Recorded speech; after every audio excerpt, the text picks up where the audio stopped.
Hi guys, it's one of the Ubiq King admins here. Thought I would create a quick video to show you what our mining pool as well as our blockchain explorer have to offer, as well as how they synergize together to provide an amazing experience for our miners. So if you go to UBQKings.com, this is the main page you land on. It provides a whole bunch of information with regards to the mining pool as well as Ubiq itself, which is quite neat and handy. We've designed the main page to have a dashboard type of feel, so you're able to use the search functionality to search for your address you block a transaction right here. We also have the last block solved and how many transactions with those blocks here on the left. The latest news by UBQKings.com, as well as what we find quite neat is a depiction of the top mining pools.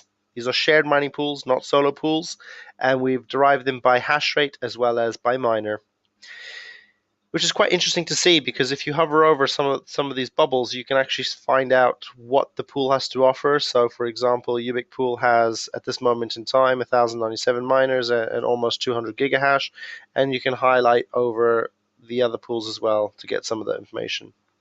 What's quite cool is if you go to more stats, you can see some stats that we've gathered over time, over 24-hour periods with regards to those mining pools. So if you wish to get those stats from those mining pools, you are welcome to come visit us and take that information. If we go back to the homepage and we scroll down, we have a quick connect menu. The quick connect menu is our host names, essentially, if you wish to connect to our Stratums with Stratum proxy servers. We have, obviously, the website will do local ping tests to see which is your best stratum to connect to, obviously if you're browsing in the same location as your miners. So in this instance, I'm located in Europe, and EU is the best server for me, and then the next server is NA. If you scroll down, you have a list of our miners and where they're geographically located, as well as where our servers are geographically located around the world, which is quite neat to see that we have quite a dispersed pattern of miners all around the world, and it's quite healthy to see. If we move on to the blocks page, the blocks shows us the block solved by our pool in particular. It shows the work required over here for 21, 50, 100, and 250 blocks, as well as the cumulative distribution. So this is almost like the luck factor. We have for this pool at the moment, we have an average round time of about 46 minutes, which is quite good for our hash rate. And it's pretty much a lot of information with regards to the blocks. This is where I'm going to show you about the block explorer and how it integrates into our page. So for example, the blocks on the left here, if you click one of these blocks, it'll take you straight into our block explorer, and you're able to see, for example, information about the block,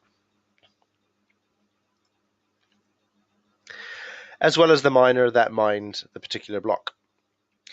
So we are going to go scroll up a bit, and you can see that this is regarding the blocks that our pool mines. But if you have a look, there's a little link at the top here which will take you to the actual block explorer, which shows you all the blocks. You let this load,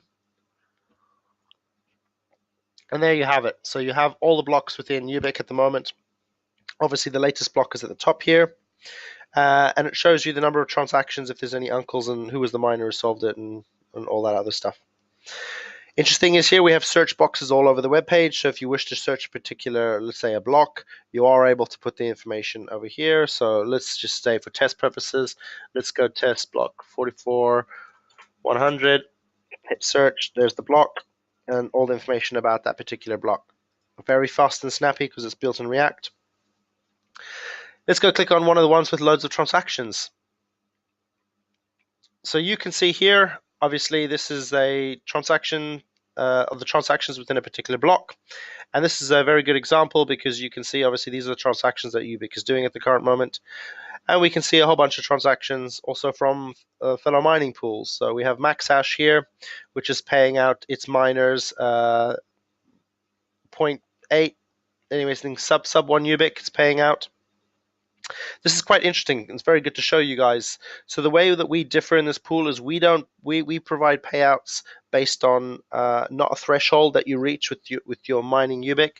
We pay out based on set values, which is different to any other pool, and I'll show you that in a minute.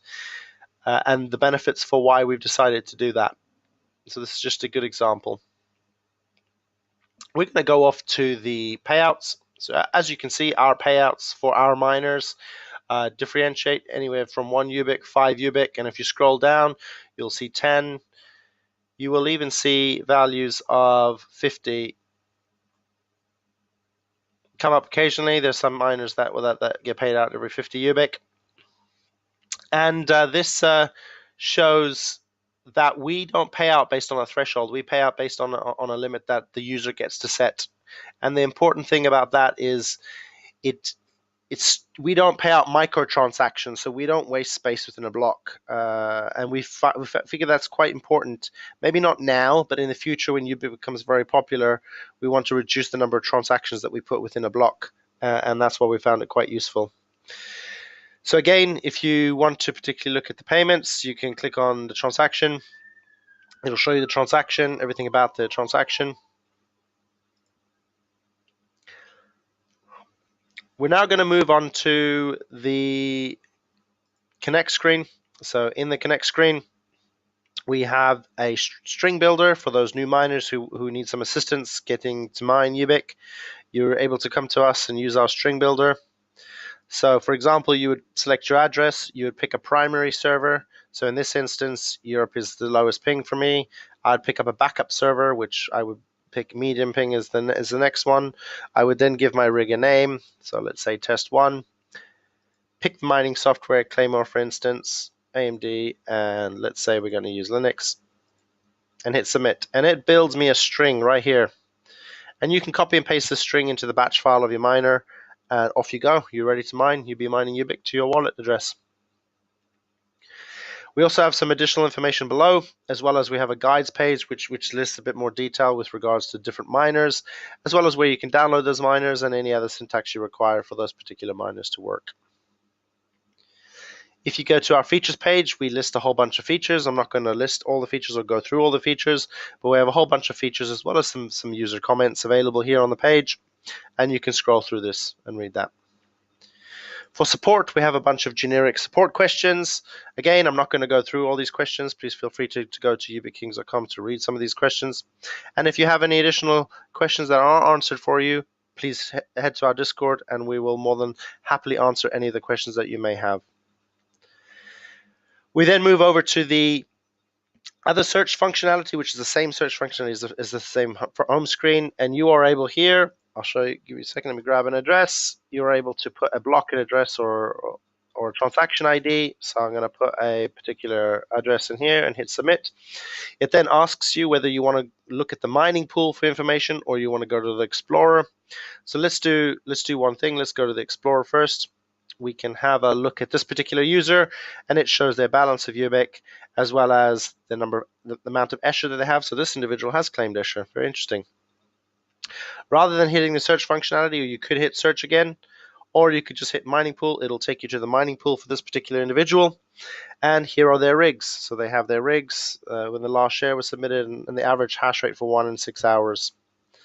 The neat thing about our website is we do have a favorite function, so you are able to favorite the website if you click on this favorite icon.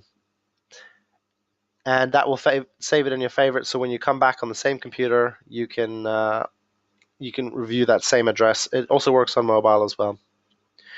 So notice this particular individual, if you highlight over this green box, it shows you that they've set their payout threshold to 2 Ubiq, and that's something that the user gets to set themselves. If we go over to payments, this is the particular payments for this individual. As you can see, they've been paid 2 Ubiq, and that's what they've been set up to be paid out for quite some time. If we go to the block, blocks are quite interesting because we do a depiction of your share for the block. So for this particular individual, for 449176, this individual and their miners contributed to 3.592% of the block, and that was the reward that they received. It also shows that, in particular blocks, which ones you have found, which is quite cool and interesting. We also have a earnings calculator based on the amount of Ubiq that you're earning, which is pretty neat. So you don't have to go to what to mine or whatever the website or calculator you use. It's all built in real time. If you go to the settings page, this is where you're able to set your threshold for payout. We do default to 5 Ubiq to minimize those microtransactions, but we have a minimum of 1 Ubiq you can set or a maximum of 50 Ubiq you can set with our mining pool. Just to state something above that is when we were creating the payout methods, we've obviously rebuilt the payout module, and since we've rebuilt the payout module, we see a whole bunch more stability that comes with the payout module. So no issues there. You are able to also set up notifications, and this is what this box is for, so you'll receive emails if your miners go down, and we have that functionality as well. But if you wish to change the threshold for payment, you can change the figure here. However, you must know the full IP address of the miner that we are querying. So we will query an IP address from one of your miners, and we will depict that information right here. So you must provide us the full IP address of your miners. All 4 architects you need to place here, and you hit save, and we will change the payouts for you on our end. And that's all done automatically. So that's what it goes for settings. If we move on, we now have our news feed, which is built in here.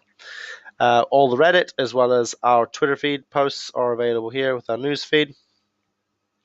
We then have an idea submission form as well as some feedback that you can provide us. So we do modify and improve the pool with regards to what our users want, and that's what we are as a community. We are wanting to build our pool and improve the features so miners like to mine with us, as well as it's easier for new people to join and experienced people to know what they're looking at all times.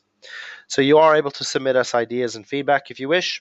Please hit the button and do so, as well as we vote on a couple of items that we've seen and we're trying to work on to implement within the mining pool. And that way we develop a community and a website and a mining pool that people want to use day in and day out. Obviously, if you want to catch us on Discord, you just have to click the Discord chat up at the top right-hand corner. Feel free to ask us any questions. We are based in North America as well as Europe, so we are on pretty much 24/7 to answer any of your questions. We also have at the bottom of the page a whole bunch of the links. If you wish to view and navigate there, you can have a look at that as well. Thank you guys very much for taking the time to listen. Enjoy the mining, good luck, and let's make UBQ work.